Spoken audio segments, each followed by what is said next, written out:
Tobias, you played out of your mind in the fourth quarter. You were so accurate. How good did it feel to play as efficiently as you did, even after a slower start early in the game?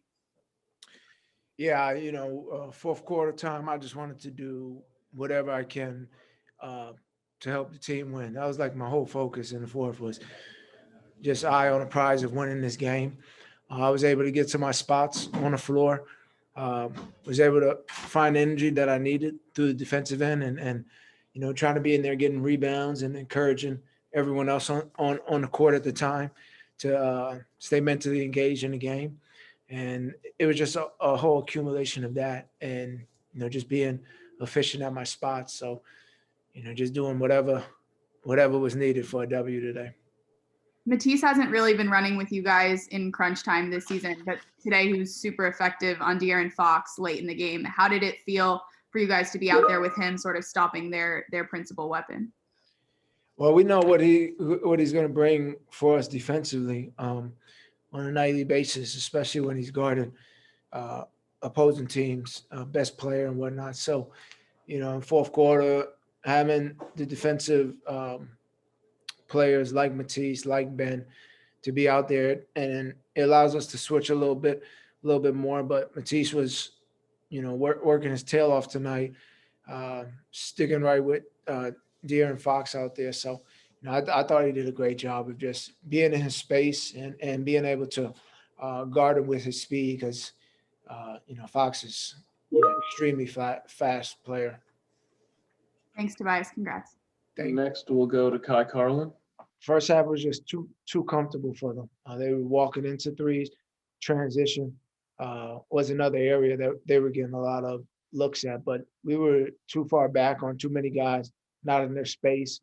Um, I think some of it had to do with us being able to score offensively and then, kind of easing up defensively, knowing that we're going to score. But once they made the run at the end of the second quarter, we knew coming into the locker room at halftime that we need to step our game up and we had to be better and more physical out there. So I thought in the fourth quarter you really saw it of us really locking in and being determined to get those stops.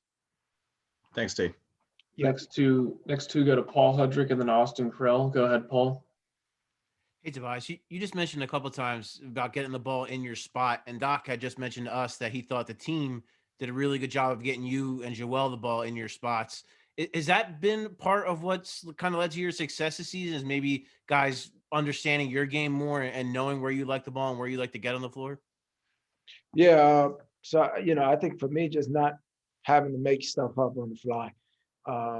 It's real strategic and of the shots that I know I can make and create and, using other guys around me to make it a bit easier for me, me and Ben, we have always had that connection in transition of being able to find some threes. And then with how great Joel is playing and is as a player in the pick and roll, teams have to decide, do we switch or do we stay with one or do we go back? And, on top of that, just fueling off of the spacing and the shooting out there has been the real reason for my success of getting those looks and making them. Thanks, Tobias. Last two here, guys. Austin and then Rich Hoffman. Austin, go ahead.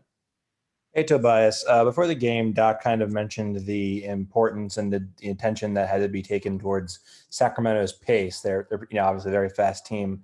Did you guys feel like you were prepared coming at a tip-off for that pace, or did they kind of take you a little bit by surprise in that first half with how fast they were? Is that your background? That's not your background. That's definitely not your background. I was looking at it while you was asking.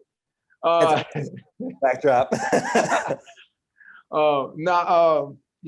Their pace was definitely a thing that we knew coming into the game. And every time we scored, we heard their coaches screaming, run, run, run. So it was kind of an adjustment for us too. Like, hey, this team, they believe that they can run us. So we have to be locked in and focused with being able to run with them and getting back. So I definitely thought their pace was something when you got a guard that's as fast as Fox out there pushing the basketball and having that tempo, that makes them tough. But once we were able to, their pace is always going to come really from when we miss shots and we take shots that, are not as efficient. So once we really got in the second half and we're executing and getting the looks we wanted, we were able to be solid and get back in transition.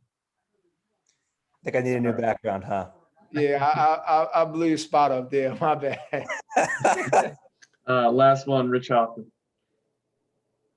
Hey, Tobias, you kind of mentioned it a couple of questions ago, but that horn set where you get the dribble handoff from Joel and go to your left, I feel like you've been making a killing off that this season. Is that something that Doc drew up or something that kind of just naturally came? How did that come about? Doc's been running that play even for me when I was in LA. It's no surprise I like to get to my left hand. So it's just a set we run, and we like to really use it as a play to pick apart the defense. So to really see what the other team is going to do with how they play pick and roll with Joel. And that's the thing we're going to always continue to progress on. Myself and Joel and pick and roll. We got some more things we're going to bring out, but we're not going to bring everything out right now. So we're going to keep it simple.